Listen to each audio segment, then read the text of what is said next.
Greetings, Zack Dalton here with another how-to video from Rio Products. Today we're going to talk about how to fish from a skiff, a flat skiff. We're here on a beautiful flat, we've got some cloudy skies, so we thought we'd talk about some basics on how to effectively fish from one of these things. First, and most importantly, is how to orient yourself in a skiff and understanding the face of a clock and how it pertains to your angling experience.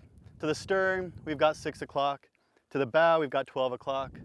To our left middle, we've got 9 o'clock. And to our right middle, we've got 3 o'clock. You and your guide will work as a team. He'll identify where the fish is, tell you based off the face of the clock where that fish is, so you can quickly identify your target. 40 feet, 9 o'clock. This angle? Yeah.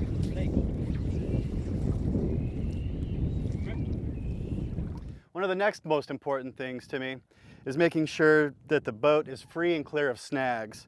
I've got a little tag here from the hatch. I've got the holder for the pole here.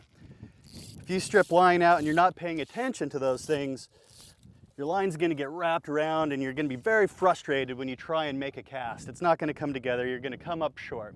So it's very important to make sure that you've got these pushed down and out of the way.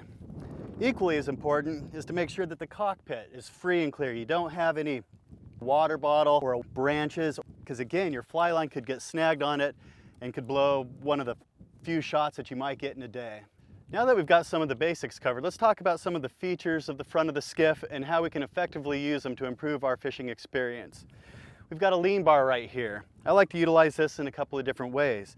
If we got very windy conditions, I'm going to brace myself up against this so I can not have to pay attention to my balance. I can utilize that as a brace and still effectively fish. If we've got nice flat calm conditions like we've got today, I'm going to stack my fly line directly on top of the deck here, making sure that I've got running line first, followed by the body. And I do that to make sure that it comes off cleanly when I'm making a false cast. If the running line is on top of it, it can cause a snag very often. In the most windy conditions, I'm going to utilize my fishing buddy here and strip my line directly into the cockpit. And that's not the only thing you do. As Zach says, one of the jobs you have when you're sitting in the seat is manage line. You're taking care of it, especially on a windy day when his line's going to blow over the deck. I'm going to make sure I'm pulling the line into the deck here. I'm going to be looking at the coils. He's looking and targeting fish, but I'm going to be looking at coils, and sometimes you might find the lines are kind of look like there's a bit of a jumble. So your job is to make sure the line is always going to be ready for that shot, because you're not going to get a lot of shots out on the flats. So making sure he's got the best chance is one of the things you should do.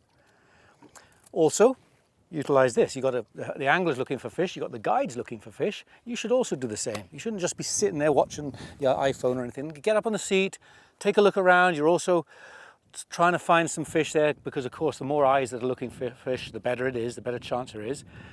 It is far more useful having somebody here watching rather than just doing nothing, snoozing away. In addition, another cool thing to do is every now and then you might be out on a flat fishing for bonefish, like we are here. And you're sitting around and being poled around and the guide spots a tarpon or a permit or a different species. And we've got a bonefish outfit set up here. As soon as the guide spots a different species, it's the job of the person here to grab the correct outfit, tarpon outfit here for example, because we've got a tarpon coming.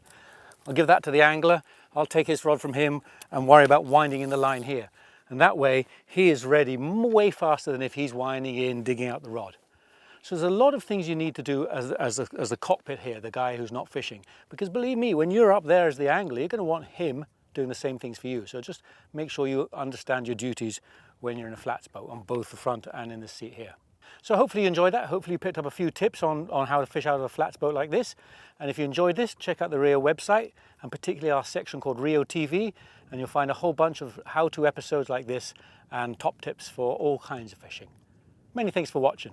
Hope you enjoyed this episode.